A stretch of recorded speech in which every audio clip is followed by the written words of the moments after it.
नमस्कार, आप देख रहे हैं देश न्यूज। आपके साथ मैं हूं ऋषिका गुप्ता। लोकसभा चुनाव के छठे फेज में 7 राज्य और एक केंद्र शासित प्रदेश के 58 सीटों पर मतदान लगातार जारी है। अब तक 429 सीटों पर मतदान हो चुका है। 1 जून को आखिरी 56 सीटों पर वोटिंग होगी। चुनाव आयोग के मुताबिक सुबह 9 बजे तक 10.82% वोटिंग हुई है। सबसे ज्यादा पश्चिम बंगाल सबसे कम जो है वो उड़ीसा में बताई गई है। इसके बाद आपको बता दें 2019 की अगर बात करें तो इन सीटों पर सबसे ज्यादा यानी भाजपा को 40, बसपा को 4, सपा को 1, जेडीयू को 3, टीएमसी को 3, एलजेपी को 1, आजसू को 1 सीट मिली थी। कांग्रेस और आम आदमी पार्टी का इन 58 सीटों पर 2019 में खाता भी नहीं खुला था। इस चरण में वोटरों की जो कुल संख्या है वो 96 करोड़ पंजीकृत है और तमाम वो सारे राजनीतिक दल जिन्होंने सीटें जीतने के लिए जो तमाम वादे जनता से किए, देखना होगा कि कितना कारगर ये साबित होते हैं। अगर हम छोटे चरण की बात करें तो जिन 58 सीटों पर वोटिंग हो रही है, 15 हॉट सीटें ऐसी जिन पर सभी की नजर बनी हुई है। इन चरणों में छठे चरण में जो 58 सीटें प्रमुख बताई जा रही हैं उसमें नई दिल्ली, उत्तर पूर्व दिल्ली, उत्तर पश्चिमी दिल्ली, चांदनी चौक, इसके साथ ही उत्तर प्रदेश की अगर हम बात करें तो सुल्तानपुर, आजमगढ़ और इसके साथ जम्मू कश्मीर के अनंतनाग, राजौरी जो पश्चिम बंगाल की तमलुक और मोदनीपुर, हरियाणा की करनाल, कुरुक्षेत्र, गुड़गांव, रोहतक और उड़ीसा की भुवनेश्वर, पुरी और संबलपुर, ये सीटें प्रमुख सीटें हैं, हॉट सीटें हैं जिन पर सभी की नजर है। वहीं छठे चरण की हम बात करें तो 889 उम्मीदवार चुनावी मैदान में हैं। इस चरण में अब आपको राज्यवार बताएं कितनी सीटें हैं। बिहार की अगर हम बात करें तो 8 सीटों पर, हरियाणा की सभी 10 सीटों पर, झारखंड की 4, दिल्ली की सभी 7, उड़ीसा की 6, उत्तर प्रदेश की 14 और पश्चिम बंगाल की 8, साथ ही जम्मू कश्मीर की 1 सीट जिस पर वोटिंग जो है वो आज हो रही है। यानी राजधानी दिल्ली और हरियाणा में आज एक साथ सभी सीटों पर वोटिंग हो रही है।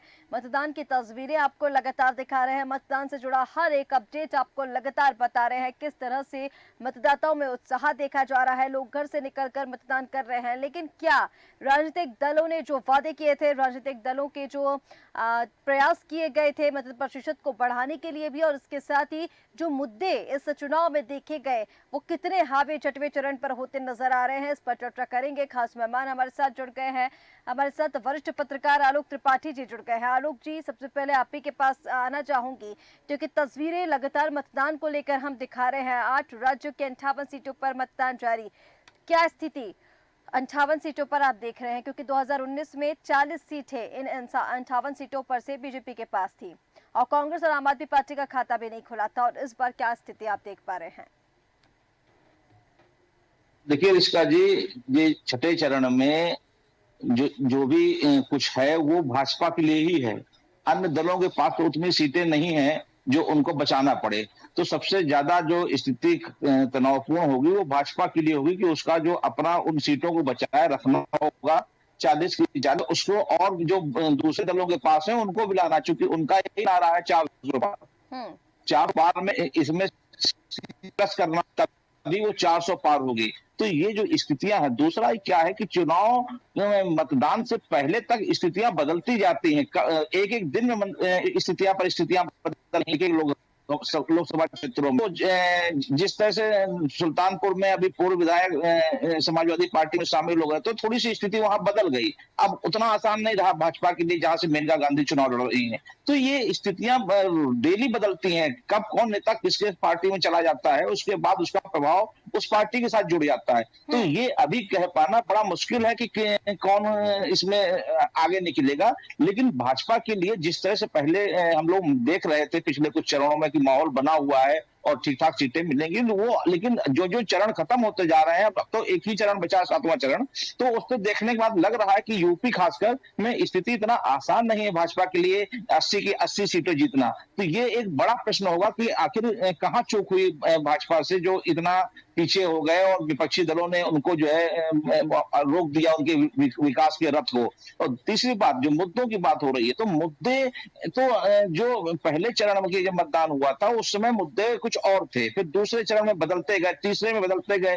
तो अब विकास की तो बात खत्म होती जा रही है। अब देखिए जितने भी भाषण या रैलियां या जनसभाएं हो रही हैं, सभी में कहीं पाकिस्तान की बात हो रही है, कहीं विरासत की बात हो रही थी, अब कहीं मंगलसूत्र की बात हो रही थी। अब वो सब चीजें खत्म होती जा रही हैं। अब नए नए मुद्दे आते हैं, चूंकि राजनीतिक दलों को मालूम है कि जब चुनाव हो रहा है, जब सुल्तानपुर का चुनाव है, तो वहां के मुद्दा क्या होगा, वहां के किन मुद्दों पे वहां का मतदाता वहां के लोगों को प्रभाव पड़ सकता है।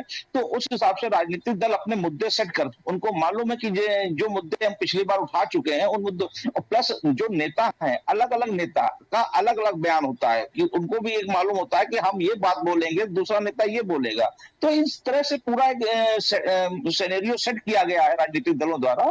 और भाजपा इसमें सबसे आगे है कि विपक्ष को किस तरह से पटकनी दी जाए और जो है उनका सुपड़ा साफ हो। वहीं विपक्ष भी पूरी जोर आजमाइश में लगा हुआ है कि भाजपा का जो नारा है 400 पार, उसको कितना कम से कम हम रोक देंगे और जो है उसे रोका जाए।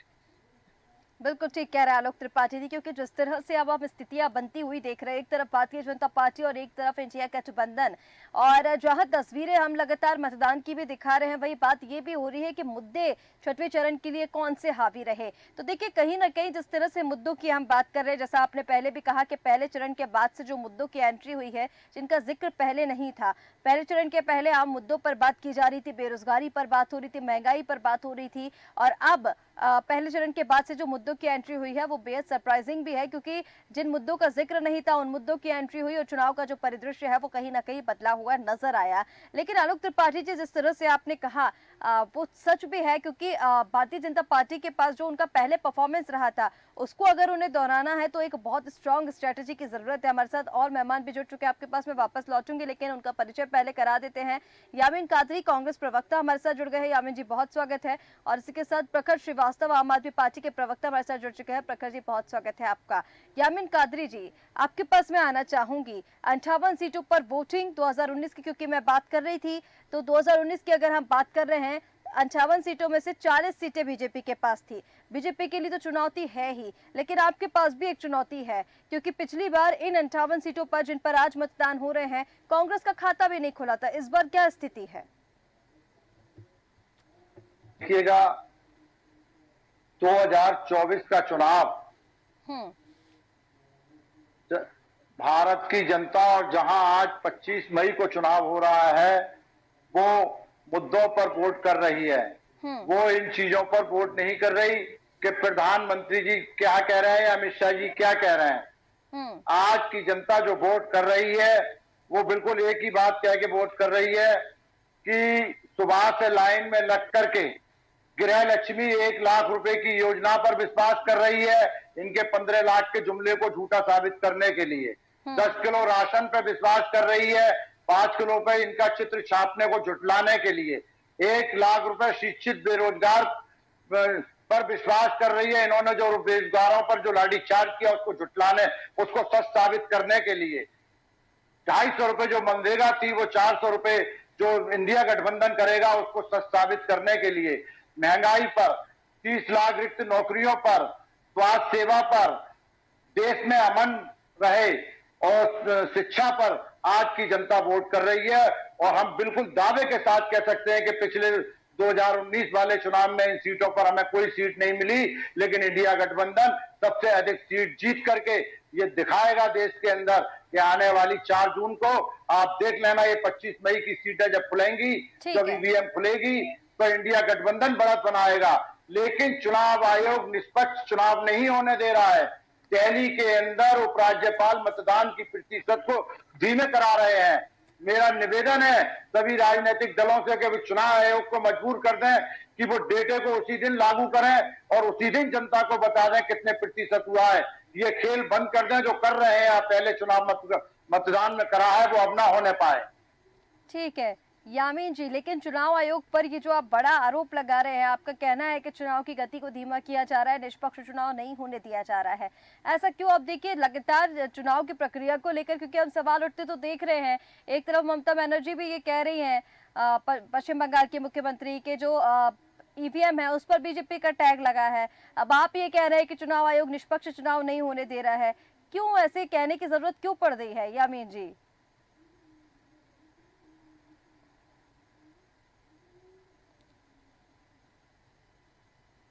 ठीक है, यामिन जी तक शायद आवाज नहीं पहुंच पा रही है। प्रखर श्रीवास्तव हमारे साथ आम आदमी पार्टी के प्रवक्ता बने हुए हैं।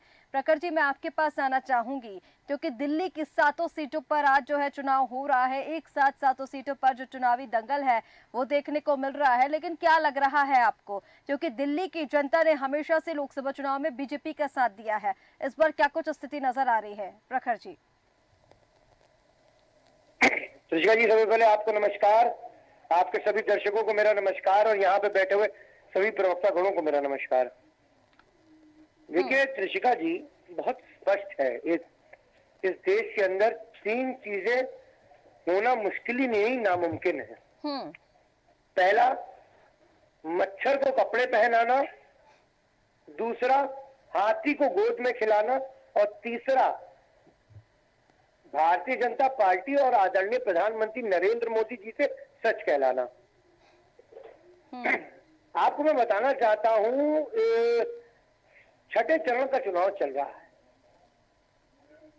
आज सुबह से हम लोगों की नजर जो थी वो वोटर्स पे थी, चुनाव पे थी कि किस प्रकार से दिल्ली के अंदर वोट पड़ रहे हैं। आज लंबी लंबी लंबी लंबी लंबी कतारों में लोग लग के लाइन से वोट डाल रहे थे। और मैंने जनता के बीच में एक उत्साह देखा, उत्साह हम सब ने देखा कि किस प्रकार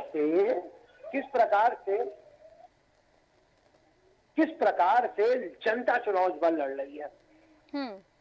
कांग्रेस के हाथ और आम आदमी पार्टी की झाड़ू दोनों मिलकर किस प्रकार से टूटे हुए कमल के फूल, मुरझाए हुए कमल के फूल को झाड़ू से किनारे करने का काम कर रही है।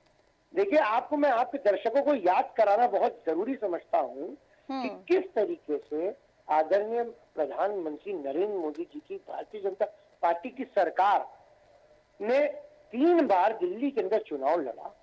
बड़े बड़े नेता थूक लगा के गली गली पर्चा बांटे थे। अरविंद केजरीवाल जी ने विवश कर दिया था उनको पर्चा बांटने के लिए, मगर वो तीनों बार उनको मुंह की खानी पड़ी।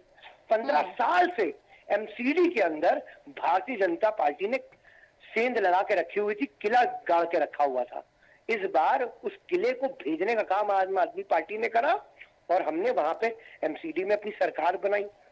15 साल का इतिहास तोड़ा गया और आज हम सब लोग देख रहे हैं, आपके दर्शक भी बहुत अच्छी तरह देख रहे हैं किस तरीके से लोग उत्साह के तहत लोग वोट डाल रहे हैं। और इस बार मैं आपको आपके सम्मानित चैनल पर आश्वासित कर रहा हूं कि 4 सीटें आम आदमी पार्टी को, 3 सीटें कांग्रेस की। इंडिया गठबंधन 7 के 7 क्लीन स्वीप मारने जा रहा है। और मैं आपके चैनल पे एक चीज और सुनिश्चित कर रहा हूं कि 7 की 7 सीटें तो आ रही हो, मगर रिंकिया के पापा कम से कम 3 लाख 2.5 लाख वोटों से हारने वाले।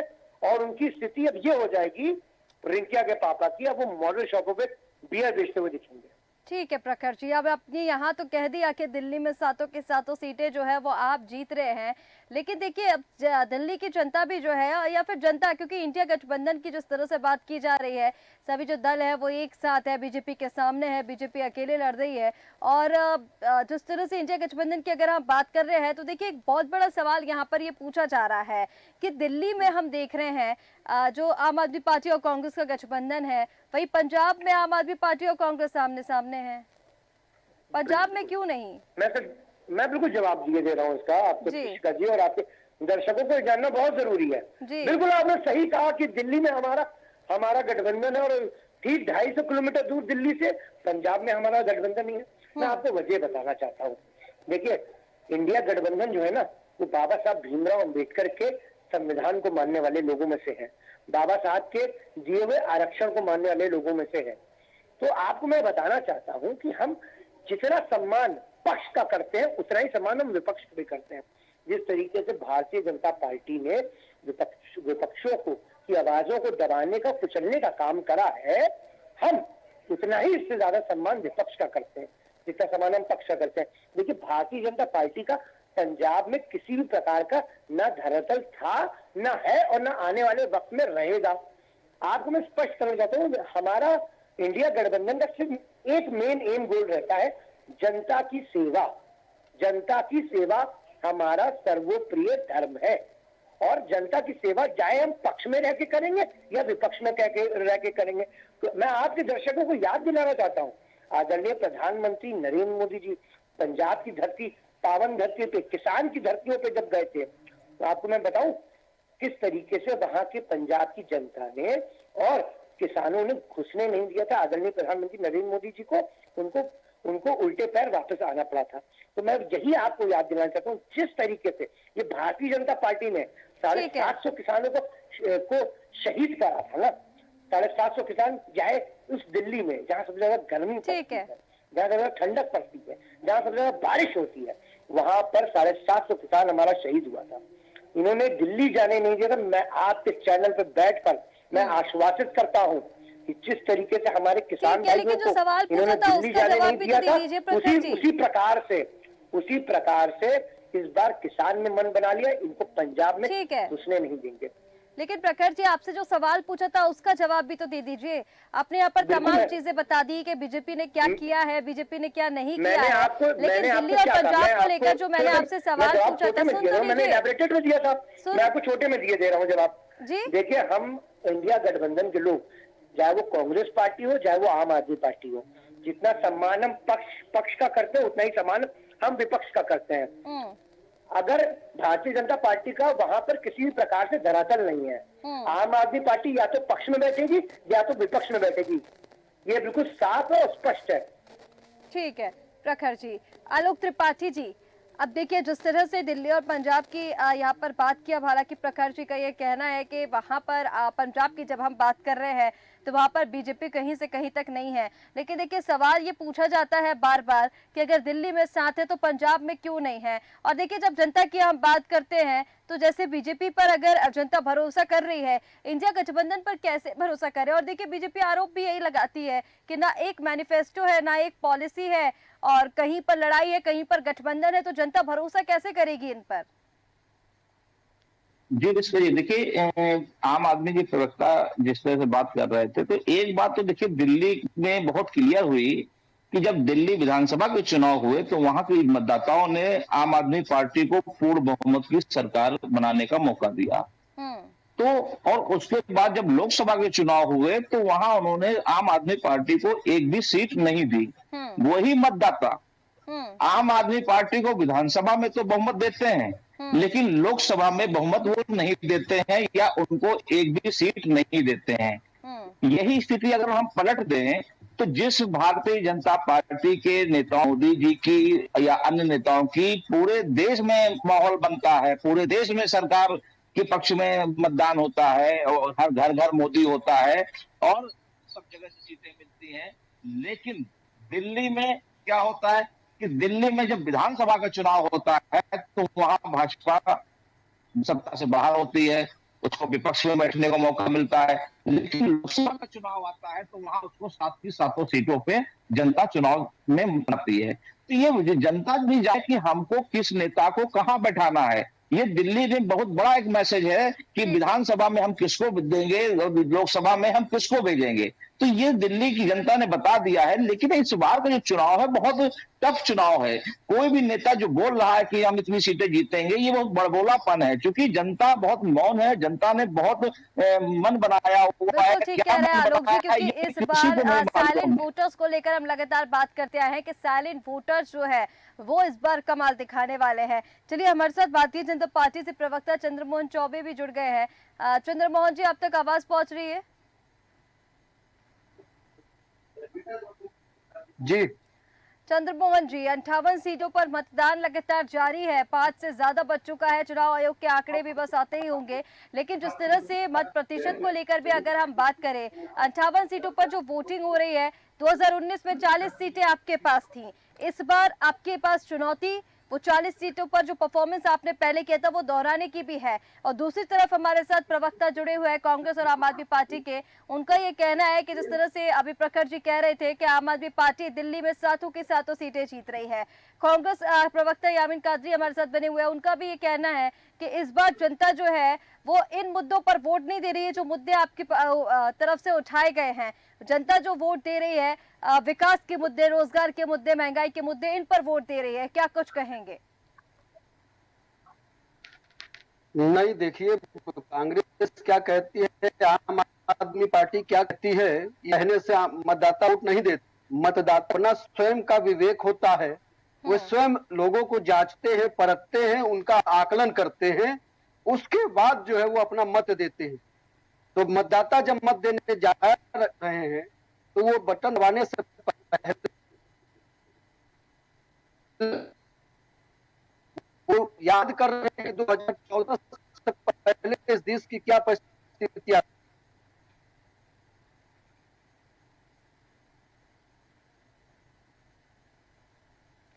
ठीक है चंद्रमोहन जी, आपकी आवाज आज वो ठीक से मिल नहीं पा रही है। बिल में घुसे हुए हैं, कहां मारे जा रहे हैं, कैसे हेलो, बोलिए चंद्रमोहन जी। जी आवाज आ रही है? आप पहुंचिए, आपकी जी, आवाज बोलिए। उसके बाद देश की जी हाँ, ये भली भांति जान रही है कि काम करने के मामले में, चाहे विकास के मामले में हो, चाहे जन कल्याणकारी योजनाओं को लेकर हो, जिस प्रकार से हमारे देश के यशस्वी प्रधानमंत्री आदरणीय नरेंद्र मोदी जी के नेतृत्व में के लिए, गरीबों के लिए, पिछड़ों के लिए, वंचितों के लिए, आदिवासियों के लिए, छात्रों के लिए, युवाओं के लिए, किसानों के, जिस प्रकार से काम इन 10 वर्षों में हुआ है उससे पहले कभी नहीं हुए। इन्हीं 10 वर्षों में 13 करोड़ से अधिक घरों में नल से जल जा रहा है। इसी सरकार में 11 करोड़ से अधिक घरों में उज्ज्वला गैस का कनेक्शन हुआ है। इसी सरकार में इसी 2014 के बाद 4 करोड़ किसानों के पक्के घर बने हैं। इसी सरकार ने 80 करोड़ लोगों को, जिन लोगों को आवश्यकता थी, उनको परिवार राशन मिल रहा है। इसी सरकार ने जी अधिक लोगों, गरीब लोगों को गरीबी रेखा से बाहर लाया। तो देश की जनता लगातार देख रही है, को पता है कि हमें किसको चुनना है। ये जितना भी बोल ले, इनके बारे में वो अच्छी तरह से जानती है कि जब इनको मौका मिला तो इन्होंने सिर्फ देश को लूटने का काम किया, आतंकवादियों को सौंपने का काम किया, नक्सलियों को इन्होंने फैलाया, अपराधियों को बढ़ाया, भ्रष्टाचारियों को बढ़ाया। ठीक है चंद्रमोहन जी, हमारे साथ आप प्रवक्ता प्रखर भी जुड़े हुए हैं। प्रखर, मैं आपसे जानना चाहूंगी, आप देखिए जिस तरह से यहाँ पर बात की जा रही है विकास को लेकर, क्योंकि लोकसभा चुनाव में राष्ट्रीय मुद्दे हावी होते हुए हमने देखे हैं, बाकी जो मुद्दे हैं उन्हें तो साइडलाइन किया ही गया है, लेकिन राष्ट्रीय मुद्दों की भी अगर हम बात करें तो कहीं ना कहीं जनता बीजेपी पर विश्वास करती है, प्रधानमंत्री नरेंद्र मोदी पर विश्वास करती है। और जिस तरह से अभी हम चुनाव का जो देख रहे हैं, चुनावी लहर, मोदी मैजिक और मोदी लहर की बात की जा रही है, और कहीं ना कहीं उनकी तरफ से ये काम किए गए हैं। फिर विपक्ष की तरफ से ये जो आरोप लगाए जाते हैं कि जो भी कार्रवाई हो रही है वो बीजेपी करवा रही है, कोई फैसला आ रहा है तो बीजेपी की तरफ से आ रहा है। अब देखिए कोर्ट की तरफ से कोई फैसला आएगा या फिर कोई एजेंसियां कार्रवाई कर रही है, तो इस पर बीजेपी पर कैसे आरोप लगा सकते हैं प्रखर जी?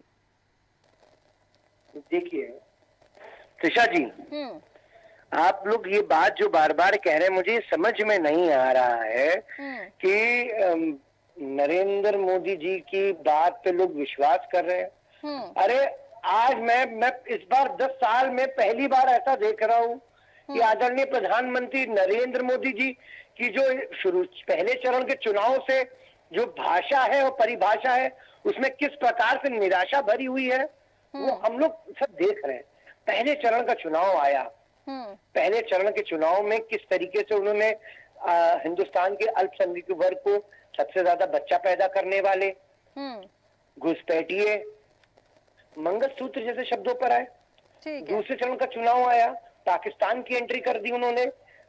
तीसरे चरण का चुनाव आया, अपने आका अंबानी और अडानी को लेकर खुद कटघरे में उन्होंने लाके खड़ा कर दिया कि अडानी और अंबानी का काला धन का पैसा टेम्पो में भर भर के कांग्रेस कार्यालय जा रहा है। चौथे चरण का चुनाव आता है, किस तरीके से उन्होंने देखा कि पोलराइजेशन पहले चरणों से नहीं हो पाया, तब वो जाकर एक न्यूज चैनल पर जाके बोल रहे हैं कि मेरा जो घर स्थित है वहां पे आसपास के सारे घर मुसलमानों के हैं और मेरे यहाँ ईद में खाना सेवैयां उनके यहाँ से बनता है।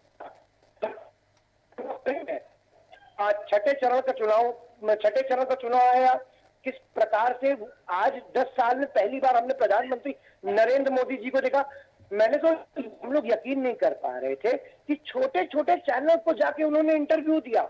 आज देखिए छठे चरण का चुनाव खत्म पर है, आज के दिन उन्होंने मुजरा जैसे शब्दों का प्रयोग करा है।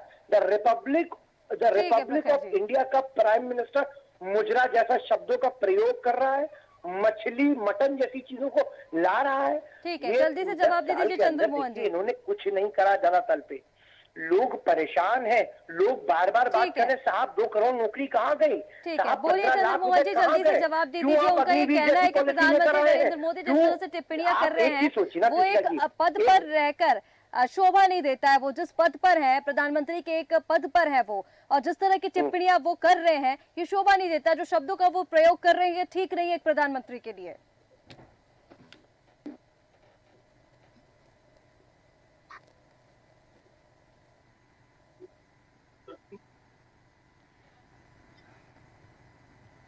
चंद्रमोहन जी तक शायद आवाज नहीं पहुंच पा रही। आलोक त्रिपाठी जी, मैं आप के पास आना चाहूंगी, एक अंतिम टिप्पणी आपसे इसी पर चाहूंगी। अब देखिए, विपक्ष इस तरह से आरोप लगा रहा है कि प्रधानमंत्री नरेंद्र मोदी शुरुआत से ही व्यक्तिगत टिप्पणियां कर रहे हैं, आम मुद्दों पर बात नहीं हुई है। क्या लग रहा है आपको, जिस तरह की टिप्पणियां इस पूरे चुनाव में हुई है, जिस तरह की बयानबाजी हुई है, क्या एक संवैधानिक पद पर रहकर इस तरह के शब्दों का प्रयोग करना, इस तरह की टिप्पणियां करना ठीक है? देखिए इसका जी, हम लोग जब बात कर रहे हैं कि वो प्रधानमंत्री हैं नरेंद्र मोदी जी, लेकिन नरेंद्र मोदी जी ये जान रहे हैं कि हम इस समय लोकसभा के चुनाव में जनता के बीच जा रहे हैं। प्रधानमंत्री अगर हम ज्यादा सीटें नहीं ला पाए, हम सत्ता नहीं बना पाए तो प्रधानमंत्री नहीं रहेंगे। तो वो इस चीज को जान रहे हैं, और राजनीति में कहते हैं कि या जंग में सब जायज है। तो ये जो नए नए पैतरे आजमाए जा रहे हैं, नए नए मुद्दे अपनाए जा रहे हैं, कैसे जनता से को जो है अपने साथ जोड़ा जाए, जनता को कैसे अपने वोट बैंक में कन्वर्ट किया जाए, वो हर पैतरे आजमाए जा रहे हैं। तो मुझे लगता है राजनीति में ये सब चीजें पहले की अपेक्षा नहीं होती थी, अब धीमे धीमे ये सब चीजें संभव होती जा रही हैं। तो वही काम भारतीय जनता पार्टी के प्रधानमंत्री पद के जो दावेदार हैं कह लीजिए, या वर्तमान में प्रधानमंत्री है नरेंद्र मोदी जी, वो भी कर रहे हैं। उनको भी लग रहा है कि 400 पार का जब हमने नारा दिया कि 400 सीटें जीतने के लिए हमको क्या मुद्दे उठाने पड़ेंगे, क्या कहना पड़ेगा, तो वो हर फन आजमा रहे हैं। तो लेकिन विपक्ष को ये मुद्दा मिल रहा है, विपक्ष कह रहा है कि ये आज इस तरह से बात कर रहे हैं, लेकिन वो लोग तो राजनीति देख रहे हैं ना, कि राजनीति में अगर हमने इस मुद्दे को उठाने से आपको वोट मिल सकता है तो हम उठाएंगे। पार्टी जी, जब विपक्ष भी अगर इस तरह की टिप्पणियां करता है तो उस पर भी फिर आपत्ति नहीं होनी चाहिए बीजेपी को? बिल्कुल देखिए, आपने कहा कि राजनीति में सब कुछ जायज है।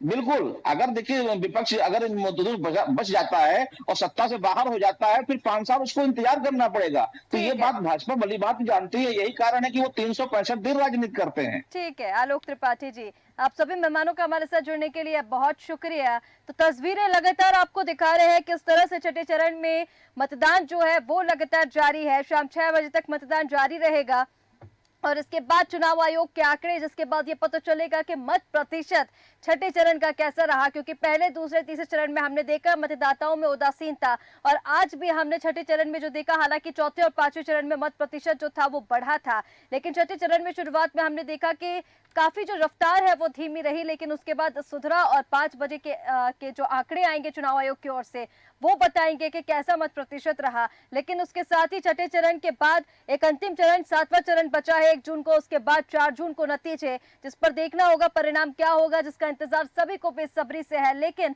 उसके पहले जो मुद्दों की शिफ्टिंग शुरुआत हुई है, मुद्दे जो सरप्राइज एंट्री जिन मुद्दों की इस चुनाव में हुई है, बेहद दिलचस्प है। और बेहद दिलचस्प आज के 58 सीटों की लड़ाई, क्योंकि कहीं त्रिकोणीय मुकाबला, कहीं बीजेपी और कांग्रेस के बीच में मुकाबला, और जो हॉट सीटें हैं उन पर जो सियासत हमने देखी है वो गरमाई हुई है। एक चरण और बचा हुआ है, 7वां चरण 1 जून को, जिसके बाद 4 जून को नतीजे देखना होगा कि क्या परिणाम होते हैं। और चुनाव से जुड़ी हर एक अपडेट आप तक लगातार पहुंचाते रहेंगे। आप बने रहिए देश न्यूज के साथ। नमस्कार।